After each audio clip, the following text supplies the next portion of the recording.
Muy buenas noches para todos. Espero que se encuentren muy bien, dando continuidad pues a todos estos temas y renovándonos un poco. Vamos a dar una mirada pues muy general a los evangelios. Vamos a colocarnos pues en la presencia de Dios. Vamos a pedirle al Espíritu Santo que nos ilumine en este espacio que Él nos regala. Vamos a pedirle al Espíritu Santo que continúe explicándonos las Escrituras. Vamos a pedirle al Señor que llene nuestras vidas, que no permita que nos apartemos de Él, sino que siempre encontremos en Él nuestra fortaleza y muy especialmente en estos momentos tan difíciles que como humanidad vivimos. Nos encomendamos a la Santísima Virgen María para que ella también nos ayude a todos y cada uno de nosotros a responderle con la mayor disposición, con el mayor amor al Señor, todo lo que Él quiere para cada uno de nosotros. Te lo pedimos, Señor, tú que vives y reinas por los siglos de los siglos. Amén. Que todo lo que hagamos y digamos sea en el nombre del Padre, del Hijo y del Espíritu Santo. Amén.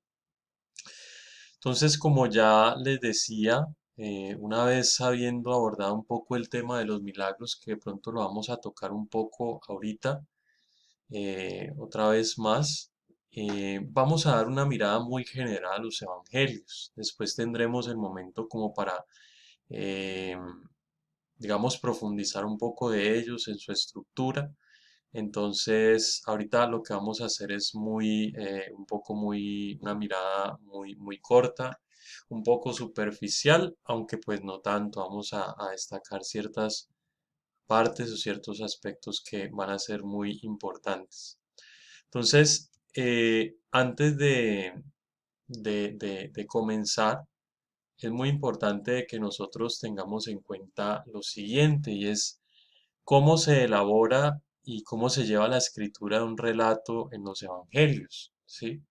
Entonces es muy importante tener en cuenta de que, como ya lo hemos dicho antes, no es que cuando ocurrió el acontecimiento estaba alguien ahí para escribirlo, ¿no?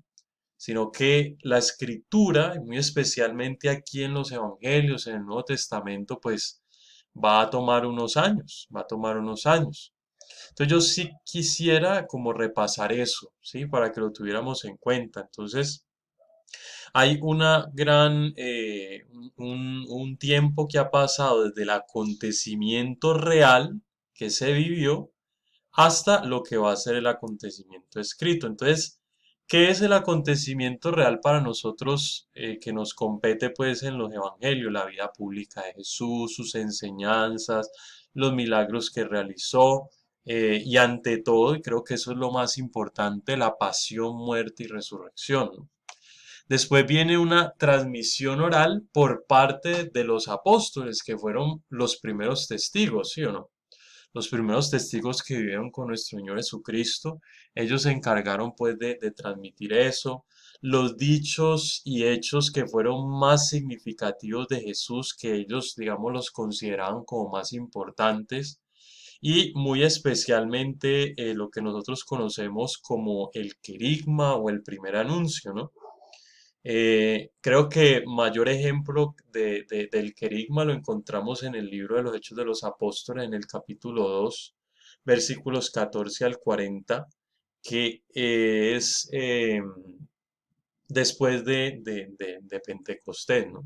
Entonces es muy importante que tengamos en cuenta eso. Y ya una vez, digamos, mueren los apóstoles, la mayoría de ellos pues muere mártir, eh, entonces empiezan las comunidades que de pronto ellos han fundado, ¿sí? Las primeras comunidades cristianas y empiezan también a transmitir eso mismo que los apóstoles han enseñado. Entonces aquí viene algo que es muy importante y es una carga teológica. ¿Qué es una carga teológica?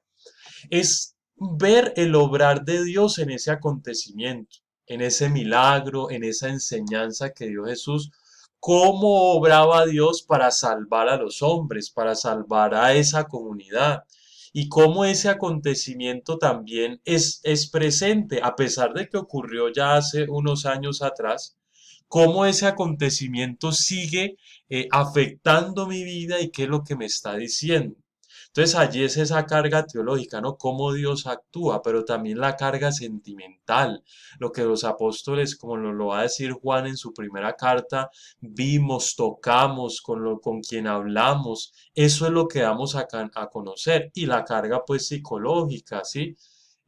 Sus actitudes, su comportamiento, todo eso lo ve uno en los evangelios muy, muy manifiesto y al final de esta primera parte, porque esta parte está dividida más o menos en tres secciones, creo que vamos a ver, vamos a analizar pues un poco eso. Después, entonces, ahora sí, eso que se transmitía oralmente y que, digamos, sufrió un cambio, o sea, miren todo lo que ha pasado desde el acontecimiento real hasta la escritura, ¿no? Hablamos de aproximadamente unos 30, 40 años.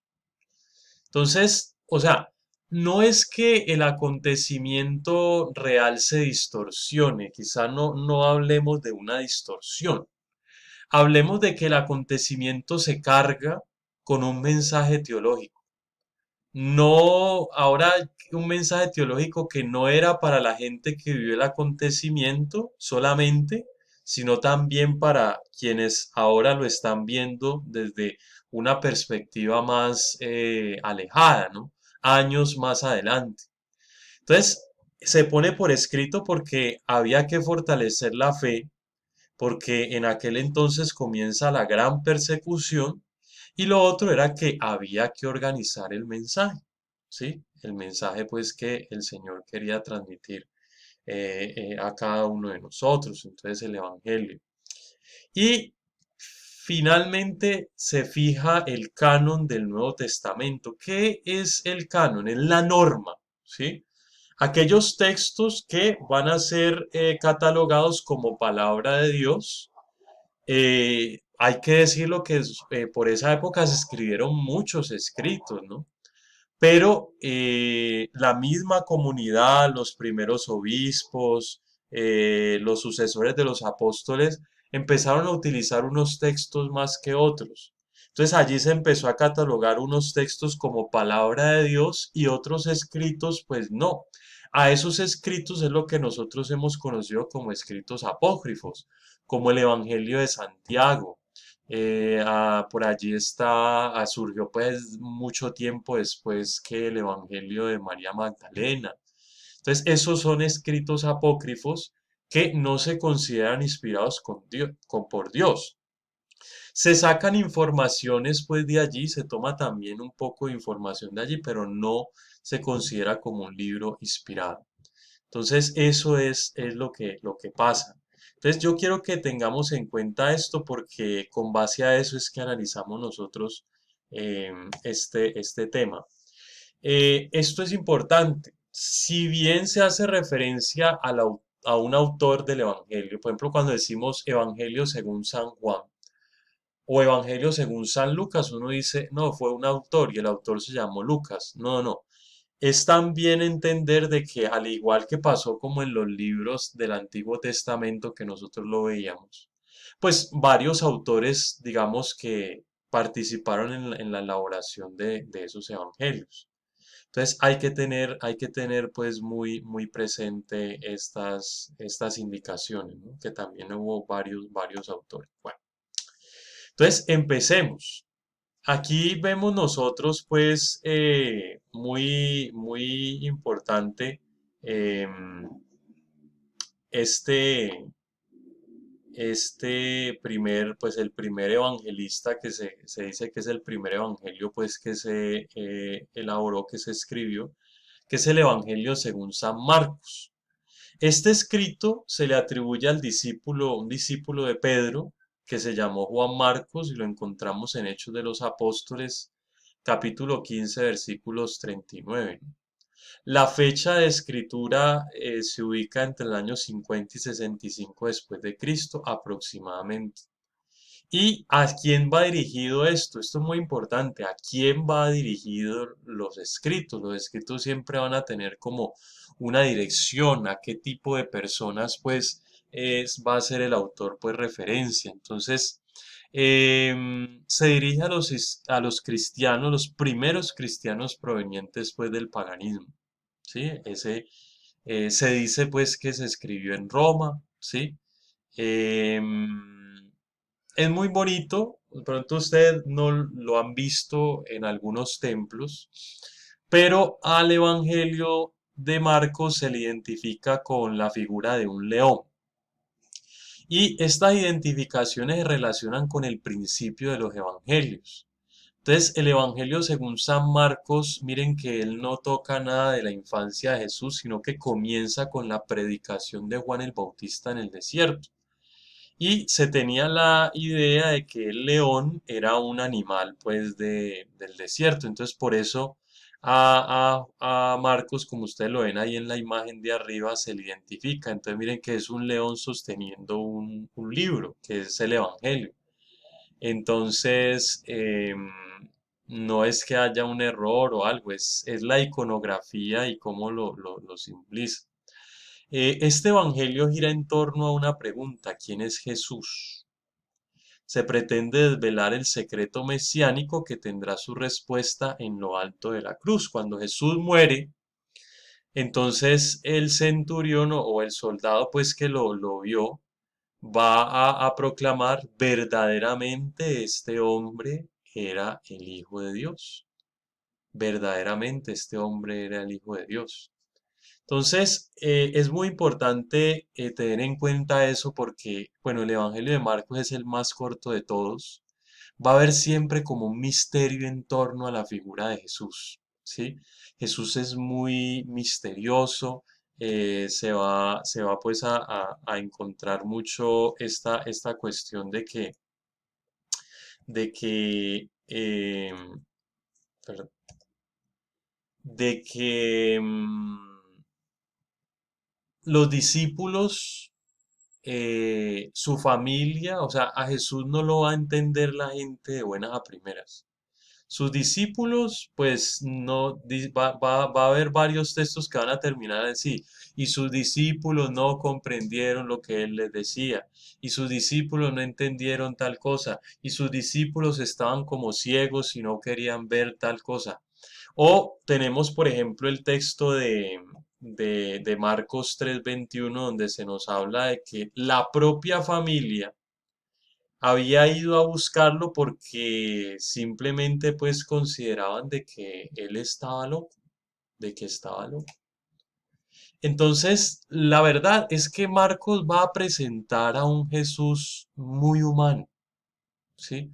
Y obviamente la visión que también tienen los apóstoles y su familia de él es también una visión no del Jesús Señor, como lo va a manifestar, por ejemplo, Lucas o Mateo, o inclusive Juan, sino que lo van a ver como el profeta, como el maestro, pero sin ínfulas pues de grandeza, del que enseña. Lo vamos a ver cuando miremos los otros evangelios.